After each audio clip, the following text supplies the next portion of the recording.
아멘. 할렐루야. 천국 가는 그날까지 하나님이 우리의 생사화복을 지키시고 또 인도하시기를 주님의 이름으로 축복합니다. 오늘 읽은 본문 말씀은 우리가 너무나도 잘 아는 이야기입니다. 바로 다니엘이 사자굴에서 건짐을 받은 이야기입니다. 메데 바사의 다리오 왕은 다니엘을 총애하였습니다. 그리하여 다니엘을 그 제국의 최고의 권력자로, 총리로 세웠습니다. 그러나 이것을 시기 질투한 사람들의 음모로 다니엘은 사자굴에 던짐을 받는 그런 어려움을 당하게 되었지만은, 그러나 하나님께서 그 사자의 입을 막으심으로 다니엘이 사자굴 속에서도 건짐을 받고 모든 일이 전화위복이 되어서 더욱 다니엘이 왕의 총애를 받고 또 하나님께 영광을 돌리게 되었다는 내용의 말씀이 다니엘서 6장에 기록되어져 있습니다. 다니엘은 자기를 시기 질투하는 자들이 자기를 넘어뜨리기 위하여 음모를 꾸민 사실을 잘 알고 있었습니다. 누구에게 앞으로 30일 동안에는 왕 외에 그 어떤 신에게나 사람에게 기도하면, 무엇을 구하면 사자굴에 던져 넣는다고 하는 이런 금령을 왕의 이름으로 반포하였기 때문입니다. 다니엘은 이 사실을 너무나도 잘 알았지만은, 그러나 그는 늘 하던 대로 예루살렘을 향한 창문을 열고 하루에 3번씩 하나님께 무릎을 꿇고 기도하였습니다. 그 결과 다니엘은 이 음모의 무리들에 의해서 체포가 되고 사자굴에 던져짐을 당하는 이런 어려움을 겪게 되었습니다. 그러나 놀랍게도 하나님은 굶주린 사자의 그 입을 막으셔서 털끝 하나 다니엘이 상하지 않고 그 굴에서 다시 살아나오게 된 사실을 성경이 적고 있습니다. 왕이 이 모든 음모의 사실을 확인하고 이 음모를 꾸민 자들을 오히려 사자굴에 던져 넣음으로 사자들이 그들의 뼈를 으깨기까지 다 사자굴에서 그 음모를 꾸민 자들이 도리어 죽임을 당하게 되는 이런 일이 일어나게 되었습니다. 왕은 다시 조서를 내려서 나라의 모든 백성들이 다니엘이 섬기는 그 하나님을 섬기라고 하는 그런 왕의 칙령을 내리게 되었습니다. 그리고 다니엘은 과거보다 더 왕의 총애를 받는 총리가 되었고, 또 그는 이런 다니엘을 통해서 그 메데 바사 제국에 하나님이 살아계신다고 하는 사실을 온 백성들에게 왕이 증거하게 되는 이런 놀라운 이야기가 오늘 다니엘서 6장에 기록되어져 있는 이야기입니다. 이 이야기는 하나님을 믿는 우리에게 인생의 위기에서 우리가 어떻게 행동해야 되는가 하는 그런 아름다운 모범을 보여주는 그런 사례라고 할 수가 있겠습니다. 오늘 본문 말씀을 통해서 우리 몇 가지 교훈을 생각해 보려고 합니다. 첫째는 믿음의 사람에게도 인생의 위기는 찾아온다는 사실입니다. 다니엘처럼 이렇게 신실한 하나님의 사람이 어디에 있겠습니까? 다니엘은 참으로 하나님을 경외하는 믿음의 사람이었습니다. 어릴 때부터 비록 바벨론의 볼모로 붙잡혀 온 그런 신세였지만은 다니엘은 왕이 주는 진미를 거절하고 부정한 음식으로 자신을 더럽히지 않겠다고 작정을 한 그런 신실한 그런 청소년이었습니다. 그 이후로 다니엘은 하나님의 은혜 가운데 살았고, 지금 나이가 80세가 넘은 이 시간까지 다니엘은 오늘 읽지 않았지만 본문을 보면 늘 평소에도 하루에 3번씩 하나님 앞에 기도 시간을 정해놓고 기도하는 그런 신실한 기도의 사람, 믿음의 사람이었던 것을 알 수가 있습니다. 그럼에도 불구하고 이런 신실한 믿음의 사람의 인생에도 위기의 순간이 찾아온 것을 볼 수가 있습니다. 절체절명의 위기를 당한 것입니다. 이렇게 우리 그리스도인의 삶에도 위기는 찾아옵니다. 내가 물론 믿음 생활을 바르게 하지 않고 하나님 앞에 범죄함으로 찾아오는 하나님의 징계가 로서의 인생의 위기도 있지만은, 그러나 누구보다도 신실하게 믿음으로 살아가는데도 불구하고 우리가 당하는 인생의 위기가 있습니다. 우리가 믿음 안에서 든든히 서 있어도 위기는 이렇게 찾아오는 것입니다. 다니엘이 신실한 하나님의 사람으로 살아감에도 불구하고 그를 시기 질투하는 자들에 의해서 다니엘이 이제 사자굴에 던져서 죽을 수밖에 없는 인생의 위기가 찾아온 것처럼 우리의 삶에도 악한 사탄 마귀가 언제든지 우리를 넘어지게 하고 시험에 들게 하기 위해서 우리를 공격하고 또 우리를 위기에 빠뜨린다고 하는 사실을 우리는 잘 알고 있어야 되겠습니다. 그래서 우리는 우리의 인생에 어떤 위기가 찾아올지라도 그 위기를 축복의 기회로 만드는, 전화위복의 축복의 기회로 만드는 그런 믿음의 삶을 살아가기를 주님의 이름으로 축원합니다. 그 누구보다 하나님의 마음에 합한 자라고 인정을 받았던 다니엘도 인생에 여러 번 위기를 당했습니다.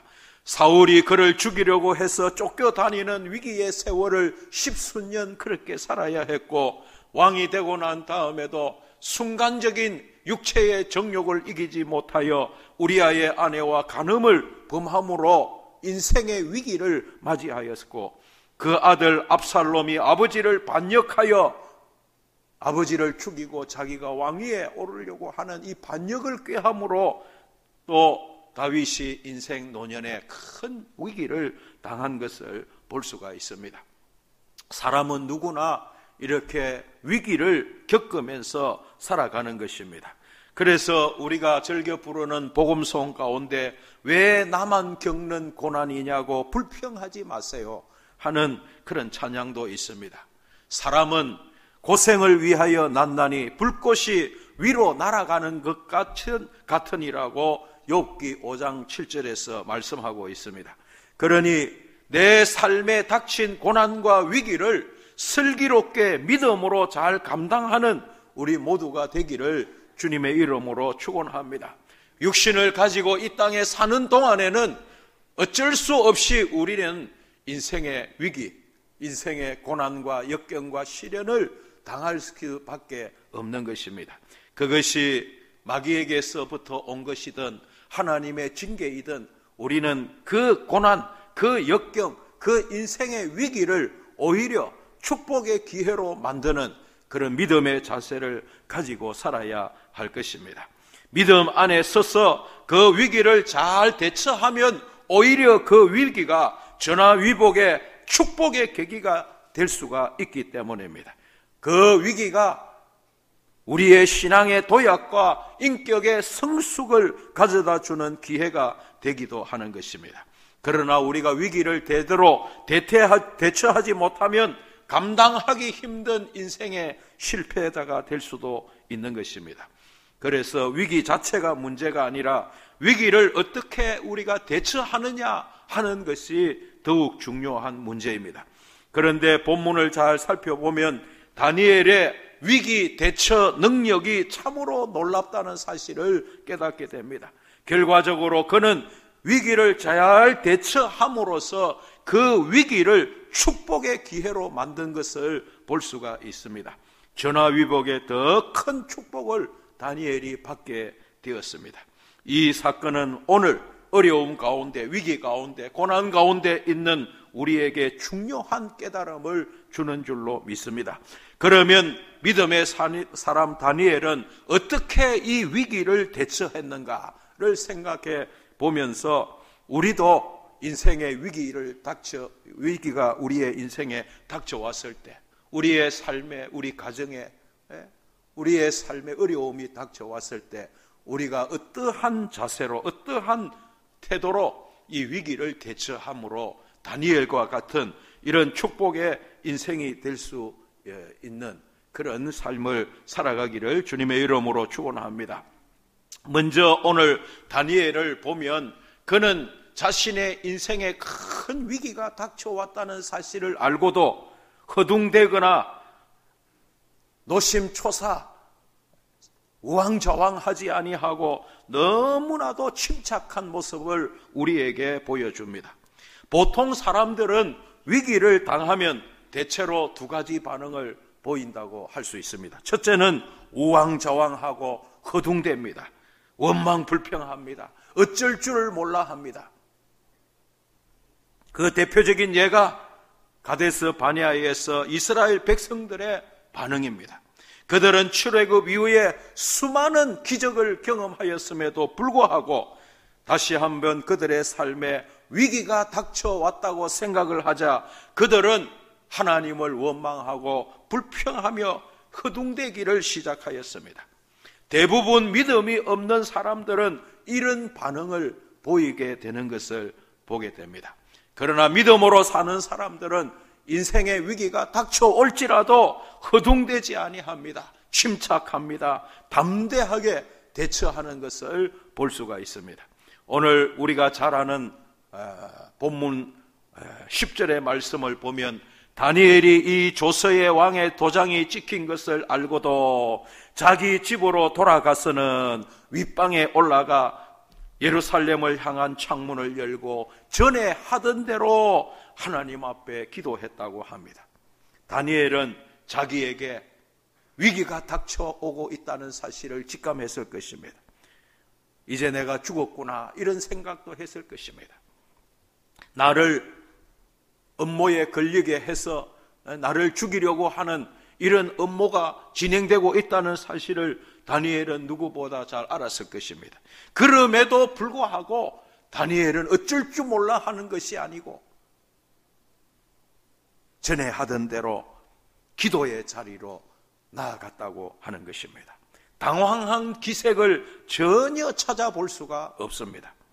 사실 다니엘은 왕의 총애를 받는 위치에 있었기 때문에 이 일이 자신을 시기 질투하는 자들의 음모라고 하는 사실을 왕에게 나아가서 얼마든지 진정을 할 수가 있었을 것인데도 불구하고 다니엘은 그렇게 하지 않았습니다.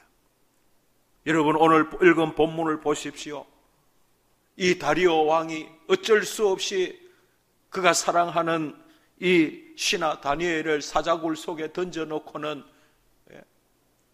금식을 하고 밤잠을 자지 않고 새벽에 일어나서 자기가 총애했던 그 다니엘이 그 사자굴에서 죽었는지 아니면 다니엘이 섬긴 하나님이 그를 살려주셨는지 너무나도 궁금하고 안타까운 마음으로 그렇게 사자굴에 새벽부터 찾아간 사실을 보면 이 왕이 얼마나 다니엘을 신뢰하고 사랑하고 존귀하게 여겼는가를 잘 알 수가 있습니다.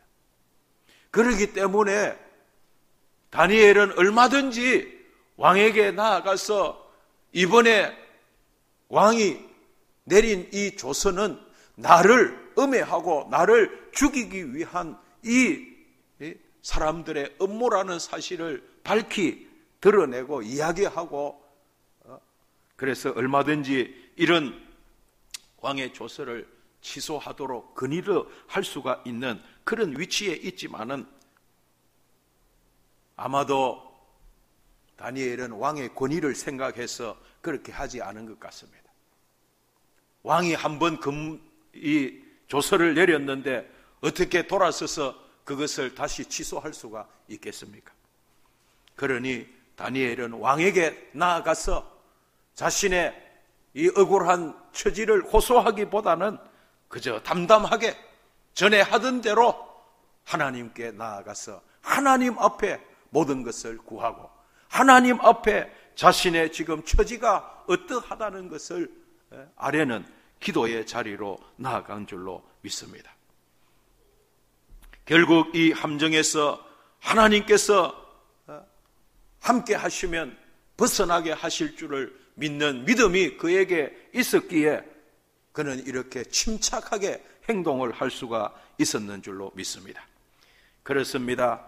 위기를 극복한 사람들을 보면 한결같이 그 위기 앞에서 허둥대거나 갈팡질팡하지 아니하고 침착하게 담담하게 그 위기를 대처하고 있는 것을 보게 됩니다. 우리나라 속담에도 보면 호랑이에게 잡혀가도 정신만 차리면 산다는 이런 말이 있습니다. 어떠한 위기 앞에서도 우리가 침착해야 될 것을 교훈하는 속담이라고 생각합니다. 하나님을 믿는 우리는 더더욱 우리의 인생에 어떠한 위기가 닥쳐온다고 할지라도 그 위기 앞에 우리가 허둥대거나 노심초사할 것이 아니라 나와 함께 하시는 주님, 나의 가는 길을 인도하시는 그 하나님을 믿고 의지함으로 침착해야 할 줄로 믿습니다. 그것이 참으로 신앙인다운 모습이라고 할 수가 있을 것입니다. 그러면 여러분, 이런 신앙의 담대함은 어떻게 가능한 것입니까? 신앙의 내공이 쌓이고 쌓여야만이 우리가 인생의 극한 위기가, 죽음의 위기가 찾아온다고 할지라도 침착할 수가 있게 되는 것입니다. 지금까지의 신앙생활을 통해 심령이 강건했기 때문에 다니엘이 지금 죽음의 위협 앞에서도 이렇게 침착하게 전에 하던 대로 하나님 앞에 기도하는 삶을 살아갈 수가 있게 된 줄로 믿습니다. 다니엘은 평생을 살아오면서 하나님의 역사, 하나님의 도우심, 하나님의 사랑, 하나님이 그의 인생을 지금까지 인도해 주신 것을 너무나도 많이 경험하고 체험하였던 분입니다. 어릴 때 부정한 음식으로 자신을 더럽히지 않기로 하였을 때 하나님이 그들에게 은혜를 베풀어 주신 일부터 시작해서 느부갓네살 왕이 꿈을 꾸고 그 꿈이 무엇인지, 그리고 그 꿈의 뜻이 무엇인지를 몰라서 바벨론의 모든 박사와 술객들에게 자신이 무슨 꿈을 꾸었는지, 그 꿈의 내용이 뜻이 무엇인지를 보이라고 하였지만은 바벨론의 그 어떤 사람도 왕이 밤에 꾼 꿈을, 무슨 꿈을 꾸었는지 어떻게 알 수가 있겠습니까? 그런데 이 느부갓네살 왕은 자신이 무슨 꿈을 꾸었는지 자기도 모르고, 꿈을 꾼 것은 분명한데 누구도 자기가 무슨 꿈을 꾸었다는 것을 가르쳐 알려주는 사람도 없고, 그래서 결국은 느부갓네살 왕이 자기 나라의 술객들, 뭐 이렇게 점치는 사람들, 이런 박사들, 이런 모든 사람들을 다 죽이라고 하는 이런 명령을 내리게 됩니다. 그와 같은 때에 다니엘이 나서서 내가 그 꿈을 해석해 주겠다고 하면서 그 친구들에게 왕이 무슨 꿈을 꾸었는지 하나님이 우리에게 가르쳐 주시기를 기도하자, 그렇게 하고, 그래서 하나님이 환상 중에 다니엘에게 왕이 어떤 꿈을 꾸었는지를 알게 하시고 그 꿈을 해석해 줌으로 말미암아서 다니엘이 그 느부갓네살 왕에게 더욱 총애를 받는 그런 하나님의 사람이 된, 그런 놀라운 경험을 한, 그런 능력, 하나님의 능력을 체험한 분이 다니엘입니다. 뿐만 아니라 벨사살 왕이 망령되이 성전 기물로 술을 마시고 망령된 행동을 하였을 때 왕궁 벽에 손이 글을 적었는데 그 글이 무엇인지 몰라서 허둥대고 있을 때에도 다니엘이 그 글을 해석해 줌으로써 하나님이 살아계심을 증거하는 그런 놀라운 하나님의 능력을 체험한 적도 있습니다. 이런 삶을 통해서 다니엘은 하나님이 나와 함께 하시고 하나님이 이 모든 주권자예요. 아무리 바벨론 제국의 왕의 권세가 크다고 할지라도 그 왕도 하나님의 손안에 있다는 사실을 경험한 사람이 다니엘입니다. 이러한 신앙생활의 체험을 통해서 다니엘은 인생의 그 어떤 위기가 닥쳐와도 허둥대거나 노심초사 어찌할 바를 모르는 그런 삶이 아니라 죽음의 위협이 목 앞에까지, 눈앞에까지 다가와도 담담한 마음으로 전에 하던 대로 하나님 앞에 기도하는 침착한 그리스도인의 모습을 우리에게 보여주는 것입니다. 누가복음 1장 81절도 보면 세례 요한이 자라며 심령이 강하여졌다는 말씀이 있습니다. 심령이 강하여졌다는 말은 굉장히 중요한 말입니다. 담대한 하나님의 사람이 되었다는 뜻입니다. 심령이 강해졌기 때문에 세례 요한은 감히 왕이 저지른 죄를 지적하고 책망할 수가 있었던 것입니다. 우리도 믿음 생활을 통해서 우리의 심령이 점점 강건해지기를 주님의 이름으로 축원합니다. 그래야 우리가 인생에 어떤 어려움을 당하고 어떤 예기치 못한 그런 인생의 위기를 만나도 허둥대지 않고 이스라엘 백성들처럼 울고 불고 하나님을 원망 불평하는 그런 인생이 아니라 다니엘처럼 담대하게 침착하게 그 문제를 대처하고 이겨내는 그런 삶을 살아갈 수가 있게 되는 것입니다. 두 번째 다니엘의 위기 앞에서의 모습은 기도였습니다. 다니엘은 위기가 닥치자 침착하게 기도하기 시작했습니다. 당시 다니엘의 상황을 살펴보시겠습니다. 다니엘은 지금 음모에 걸려들었습니다. 자기가 사자굴에 던져져 죽을 만큼 잘못한 일이 없습니다. 왕을 위해서 그리고 나라를 위해서 최선을 다해왔습니다.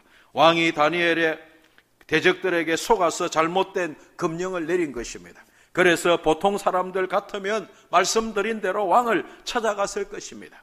왕에게 자초지경을 말하고 선처를 부탁했을 것입니다.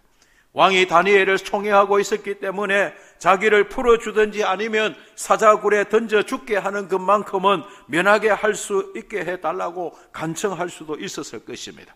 그러나 다니엘은 기도의 자리로 나아갔습니다. 그리고 기도에만 최선을 다했습니다. 그렇습니다. 여러분, 우리가 인생의 위기에서 벗어날 수 있는 결정적인 비결이 여기에 있는 것입니다.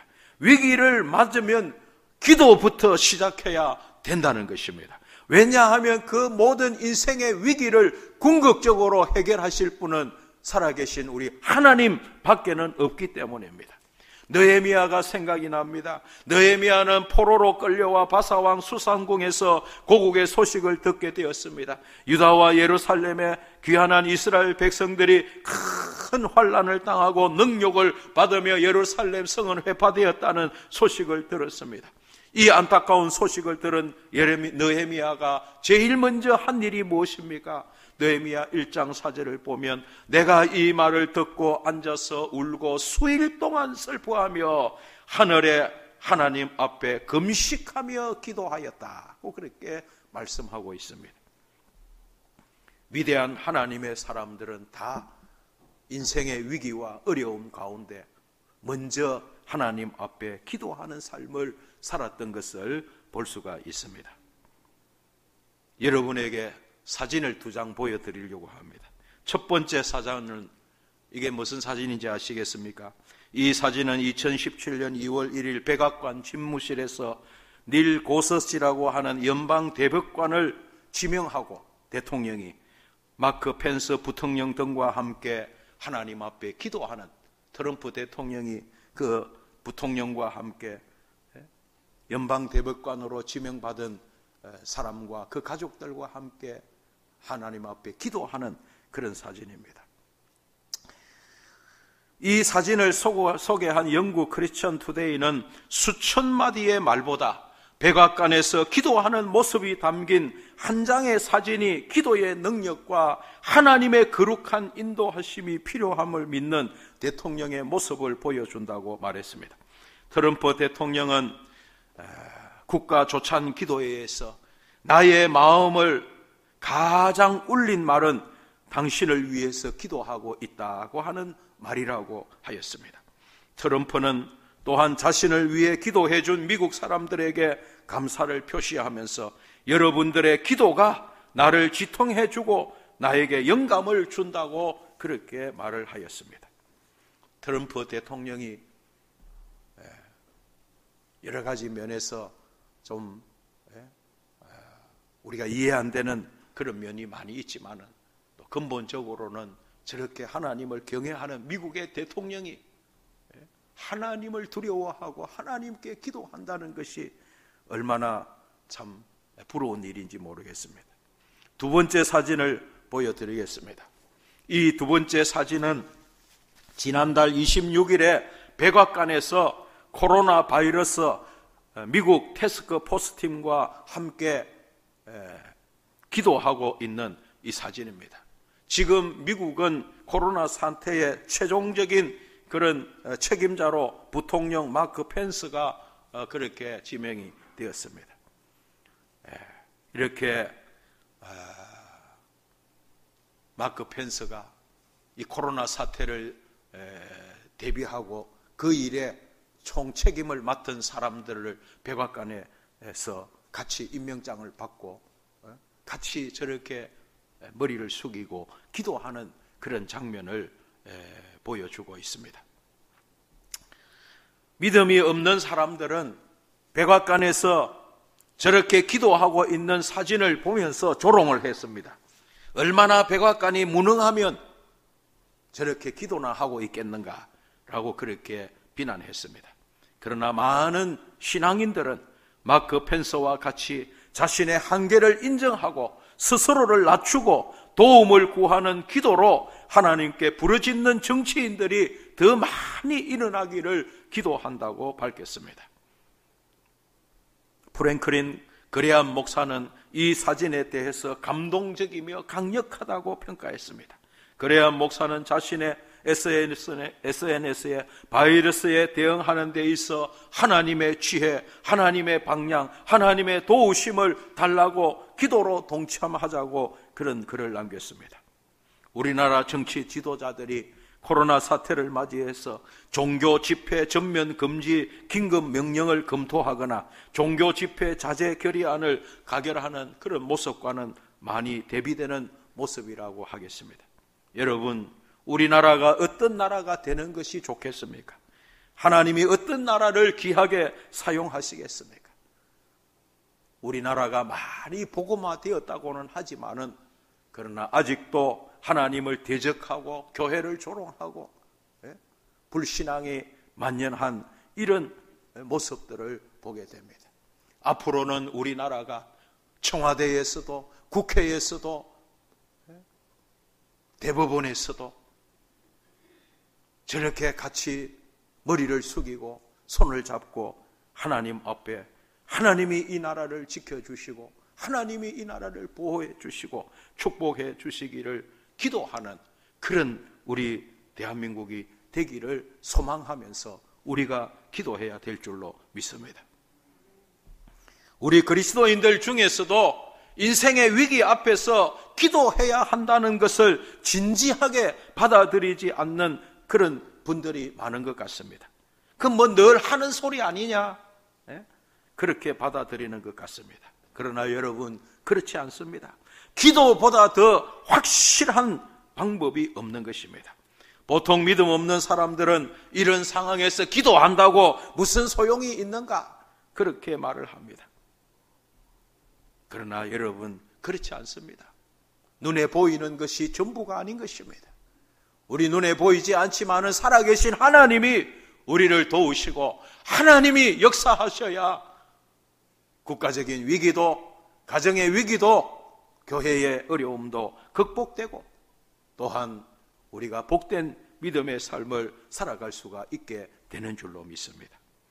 그저 우리가 말로서만 나라의 흥망성쇠가 또 우리의 생사화복이 하나님의 손에 있다고 그렇게 말만 하는 것은 소용이 없는 것입니다. 실제로 그런 것을 믿고 또 믿음으로 하나님 앞에 기도하는 저와 여러분이 될 때 위기가 극복되고 위기가 오히려 축복의 기회가 될 줄로 믿습니다. 사랑하는 성도 여러분, 하나님은 우리가 인생의 위기 앞에 어떠한 태도로 살아가는지를 보시는 줄 믿습니다. 믿음의 태도로 살아가야 될 줄로 믿습니다. 세 번째, 다니엘은 하나님 앞에 감사했습니다. 침착했고 기도했고 감사했습니다. 10절 말씀을 보면 그의 하나님께 감사하였더라고 했습니다. 지금 그는 사자굴에 던져질 처지에 빠졌는데도 불구하고 하나님 앞에 기도하면서 감사하였다고 합니다. 도대체 무엇을 감사했을까요? 하나님께서 역사하셔서 위기를 잘 극복하게 해 주실 것을 감사하지 아니했을까? 모든 것을 합력하여 선을 이루시는 하나님께서 이 인생의 위기 앞에서도 일하실 것을 믿고 하나님 앞에 감사하지 아니하셨을까? 그런 생각합니다.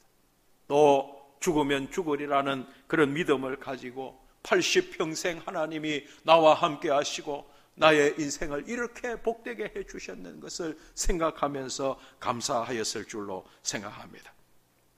다니엘은 위기가 찾아오는 것을 알았습니다. 이대로라면 사자의 굴에 던져질 것을 알았습니다. 그러면서도 그는 하나님께 감사했습니다. 위기의 순간에도 하나님이 함께 하심을 믿고 감사했습니다. 하나님께서 이 위기 가운데서 역사해 주실 것을 믿고 감사한 것입니다. 그렇습니다. 사랑하는 성도 여러분, 우리의 인생에 위기가 닥쳐온다고 할지라도 그 위기 때문에 원망불평할 것이 아니라 오히려 모든 것을 합력하여 선을 이루실 그 하나님을 믿음으로 감사하는 삶을 살 수 있기를 주님의 이름으로 축원합니다. 위기임에도 불구하고 감사할 수 있는 사람이 진정한 신앙의 사람, 하나님의 사랑을 믿고 확신하는 믿음의 사람이라고 할 수가 있을 것입니다. 사랑하는 성도 여러분, 우리의 믿음의 수준이 이와 같은 자리에까지 나아갈 수 있도록 말씀과 기도 생활에 더욱 힘쓰고 예배 생활에 더욱 힘쓰는 믿음의 삶을 살아가기를 주님의 이름으로 축원합니다. 여러분, 하루아침에 이런 믿음의 내공이 생기는 것이 아닌 것입니다. 하루아침에 인생의 위기 앞에서 침착하게 기도하고 감사하는 이런 믿음의 사람이 될 수 있는 것이 아닙니다. 평소에 우리가 열심히 하나님을 믿고 의지하고 하나님의 말씀과 또 기도 생활 가운데 예배 생활 가운데 나아갈 때 하나님께서 우리에게 이런 심령의 강건함을 허락해 주시는 줄 믿습니다. 이렇게 다니엘이 인생의 위기 앞에서 침착하게 기도하며 감사하였을 때 일어난 일이 무엇입니까? 하나님이 다니엘을 그 위기에서 건져주신 것을 오늘 본문이 말씀하고 있습니다. 다니엘이 사자굴에 던져졌을 때 하나님은 그냥 뒷짐지고 계시지 아니하셨습니다. 하나님이 역사하셨습니다. 사자의 입을 하나님이 막으셨습니다.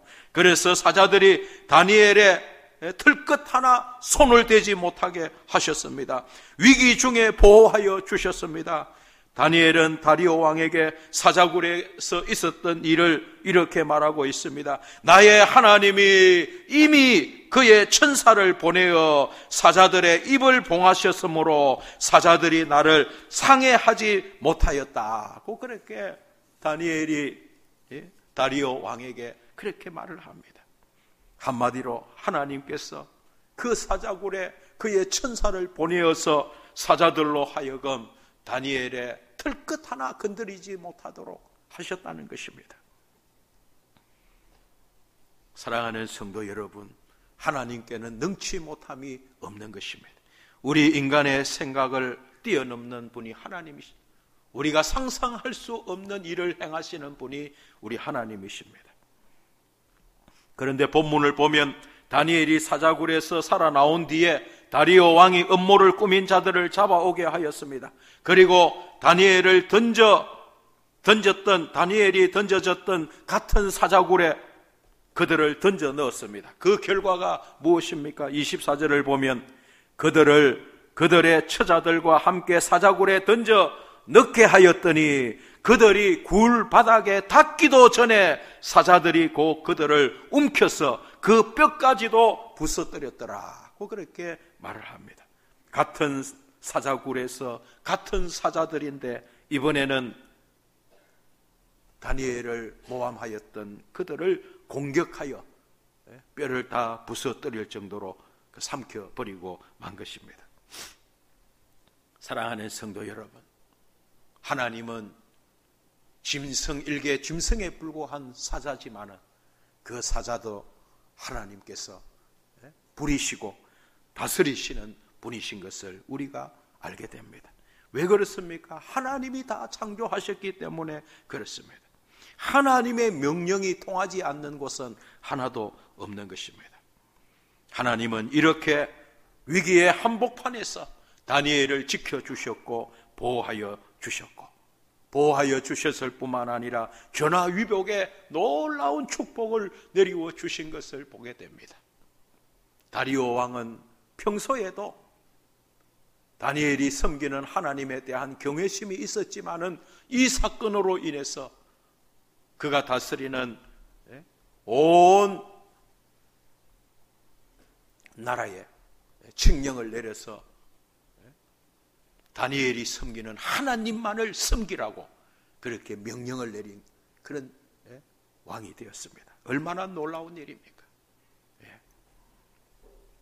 다니엘이 무죄 선언을 받은 뿐만 아니라 더 존귀한 하나님의 사람이 되고 더 왕에게 총애를 받는 그런 총리가 된 것은 말할 것도 없는 것입니다.